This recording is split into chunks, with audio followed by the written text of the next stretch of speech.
So 1s2. Then we go to the 2s, the second shell and the lowest energy subshell, S. So 2s, and we can fit 2 electrons in there, and then we see this big gap in the periodic table, and we go over to what we call the p block, and so we see that the next energy level is 2p.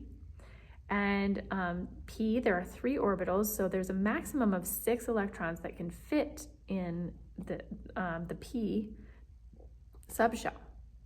But in this case, oxygen is only has only 4 electrons in that p subshell. And we know that by starting counting in that p block, 1, 2, 3, 4, we get over to oxygen, and we see that there are 4 electrons in the p, the 2p subshell. So the electron configuration for oxygen would be 1s2, 2s2, 2p, 4. And if we add up all of the electrons there, we get 8, and that makes sense for oxygen, which is element number 8. It would have 8 electrons as a neutral atom.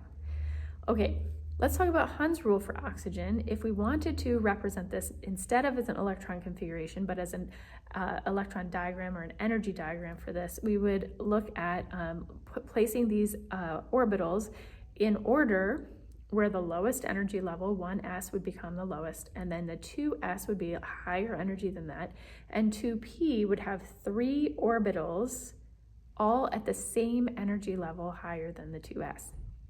We start filling at the lowest energy level first. That's Aufbau principle.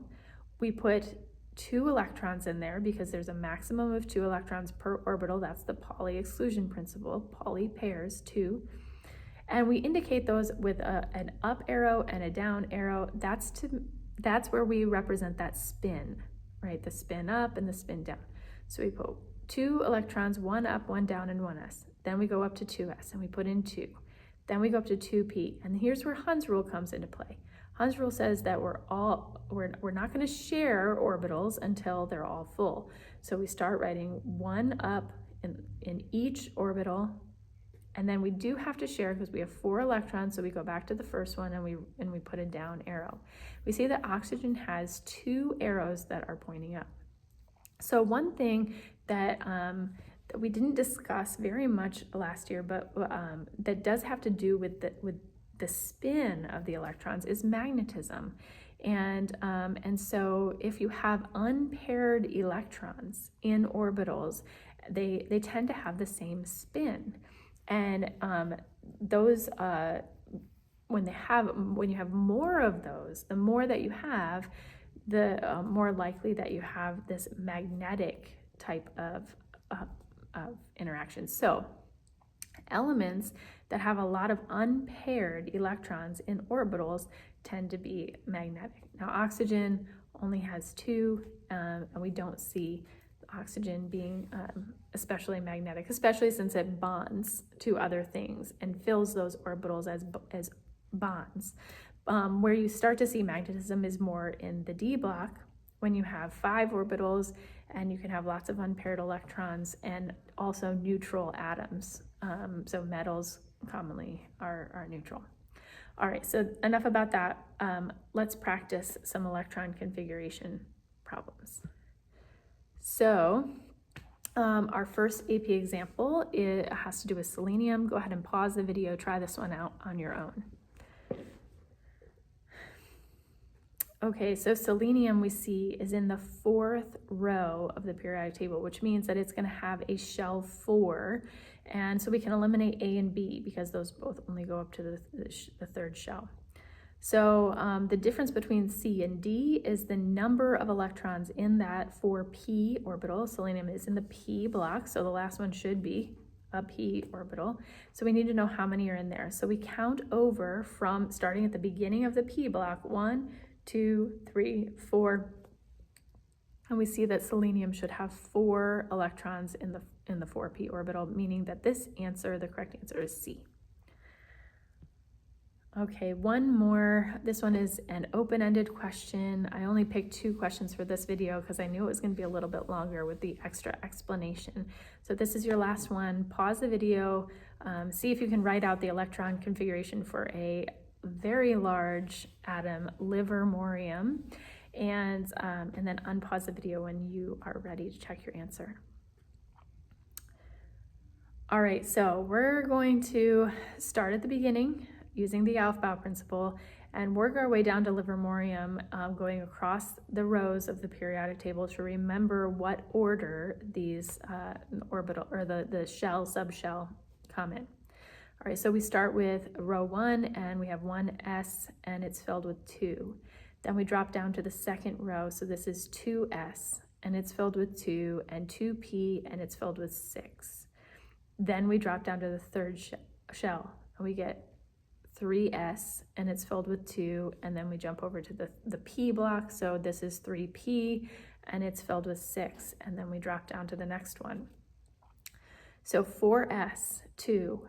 Now we get to the d block, and we remember that the d orbitals have a shell number that is 1 lower than the row that they're on. So this is the 3d orbital and it's filled with 10. Then we get to the 4p and it's filled with 6, and we've made all the way across that row, so we go down to the next row. We start with 5s filled with 2. We remember D block is 1 less, so 4d, 10, and then 5p, 6. Then we get to the 6th row on the periodic table where things start getting complicated because we have to fit in those 2 floating bars at the bottom. Those actually fit in just after the s block. So we start with 6s2, and then we have f orbitals. And the f orbitals are off by 2 numbers. So this is the 4f first, 4f, and there's 14 electrons because there's 7 orbitals, so 14 electrons.